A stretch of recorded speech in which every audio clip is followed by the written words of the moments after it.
Price లో అందరూ బాగున్నారా? దేవుని కృపలో ఆత్మీయంగా ఎదుగుతున్నారని నేను నమ్ముతా ఉన్నాను. ఈరోజు ఈ డైలీ ప్రాఫిటిక్ వర్డ్కి మిమ్మల్ని ఆహ్వానిస్తూ ఉన్నాను.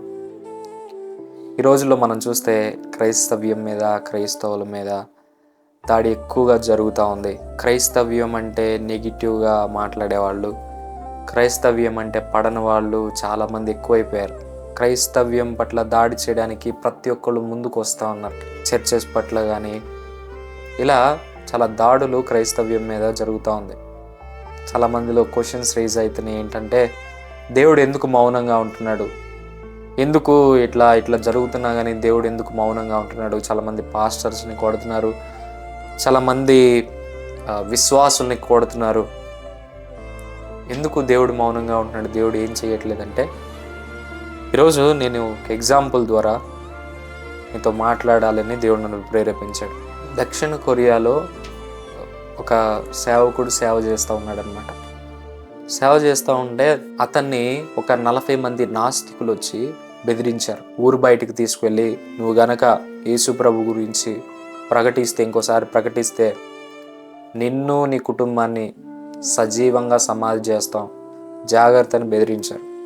అయినా కానీ పాస్టర్ గారు ఊరుకోకుండా దక్షిణ కొరియాలో పని చేస్తానే ఉన్నాడు, దేవుని సేవను చేస్తూ ఉన్నాడు, సువార్తను ప్రకటిస్తానే ఉన్నాడు. ఇంకా వాళ్ళు డిసైడ్ అయిపోయారు, 40 మంది నాస్తికులు, ఈ పాస్టర్ మన మాట వీడిని చంపేయడం బెటర్ అని వీళ్ళ కోసం గొయ్యి తీసి సజీవ సమాధిగా వీళ్ళని ఆ గోతులో పెట్టి మట్టి వేస్తూ ఉంటే, ఇప్పుడైనా చెప్పు, ఇప్పుడైనా ఆపేస్తాను, ఇంకా చెయ్యను దేవుని సువార్త అని చెప్పు, నువ్వు బ్రతికిపోతావు, నీ పిల్లలు బ్రతికిపోతారు అంటే ఆ పాస్టర్ గారు ఆ చిన్న బిడ్డల మీద పడే మట్టిని చూసి వాళ్ళు ఇంకా మట్టిలో మునిగిపోతూ ఉంటే కొంచెం చలించాడు. సరే చెప్దాం అనుకున్నాడు. కానీ తన భార్య, ఏం కాదండి, మనం కొన్ని గంటల్లో, కొన్ని నిమిషాల్లో దేవుని రాజ్యంలో ఉండబోతున్నాం అనగానే ఆ పాస్టర్ గారు ఇంకా ధైర్యం వచ్చి, నేను బ్రతికుంటే దేవుని సేవ చేస్తాను, స్వార్థ సేవ చేస్తాను అని చెప్తే సజీవంగా కుటుంబాన్ని మొత్తాన్ని ఆ నాస్తికులు 40 మంది నాస్తికులు సజీవ సమాధి చేసేసారంట.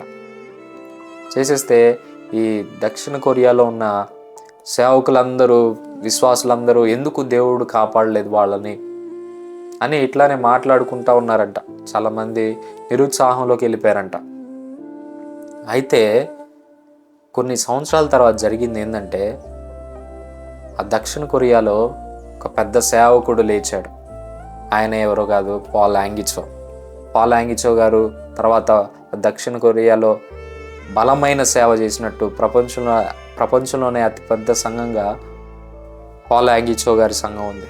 యోహాను సువార్త 12వ అధ్యాయం 24వ వచనంలో యేసు ప్రభు ఏం చెప్తున్నాడంటే, గోధుమ గింజ భూమిలో పడి చావకుండిన ఎడల అది ఒంటిగానే ఉండును, అది చచ్చిన ఎడల అది విస్తారంగా ఫలించుననే మాట యేసు ప్రభు చెప్తున్నట్టు మనం చూస్తాం. ఈరోజు క్రైస్తవ్యం మీద ఎంత దాడి జరిగితే అంతగా విస్తరించబోతుంది క్రైస్తవ్యం. ఈరోజు ఎన్ని శ్రమలు క్రైస్తవ్యానికి వస్తే దేవుడే అనుమతిస్తున్నాడు. ఎందుకంటే ఇంకా అనేక మందిని దేవుడు రక్షించబోతున్నాడు కాబట్టి. దేవుడు అందుకే శ్రమలు, కష్టాలు ఇవి అనుమతిస్తూ ఉన్నాడు. ఒకవేళ నువ్వు సేవకుడుగా ఈ వీడియో చూస్తున్నావా, నేను సేవ చేస్తుంటే ఎందుకు నాకు ఇన్ని ఆటంకాలు, ఎందుకు నా మీదకి ఇంతమంది వస్తున్నారు అంటే, నీ ద్వారా దేవుడు బలమైన సేవను జరిగించబోతా ఉన్నాడు. నేను వాడుకొని ఇంకా అనేక మంది రక్షించబోతా ఉన్నాడు. దేవుడు ఈరోజు ఈ వీడియో ద్వారా నీతో మాట్లాడుతున్నాడు. నీకోసం చిన్న ప్రార్థన చేస్తాను. మహాపరిశుద్ధుడా యేసయ్యా, మీకు వందనాలు, స్తోత్రాలు. రోజు గోధుమ గింజ భూమిలో పడి చస్తేనే అది చాలా ఫలించగలదని మీ వాక్యం ద్వారా సెలవిచ్చిన దేవా, మీకు వందనాలు, స్తోత్రాలు. ప్రభువా, ఈరోజు క్రైస్తవ్యం మీద చాలా శ్రమలు, కష్టాలు, నిందలు, అవమానాలు క్రైస్తవ్యం మీద ఉంటా ఉన్నాయి. శ్రమలు ఎక్కువైతా ఉన్నాయి క్రైస్తవ్యం మీద. ప్రభువా, దీన్ని యూజ్ చేసుకొని మీరు ఇంకా గొప్పగా స్వార్థం ప్రకటించడానికి అవకాశాన్ని ఇవ్వబోతున్నారు. ఇంకా బలమైన ఉజ్జీవాన్ని దేశంలో మీరు తీసుకురాబోతున్నారు. అందుని బట్టి మీకు వందనాలు, స్తోత్రాలు చెల్లిస్తూ ఈ వీడియో చూస్తున్న ప్రతి ఒక్క బిడ్డని మీరు దీవించి ఆశీర్వదించమని యేసు నామములో అడిగి వేడుకొని ప్రార్థన చేస్తున్నాను తండ్రి, ఆమేన్. ఈ వీడియో ద్వారా మీరు దీవించబడ్డట్టయితే ఈ వీడియోని మీరు అనేక మందితో షేర్ చేయండి. అలాగే మన సోషల్ మీడియా అకౌంట్స్ కూడా మీరు ఫాలో అవ్వండి. Thank you. God bless you. Praise the lord.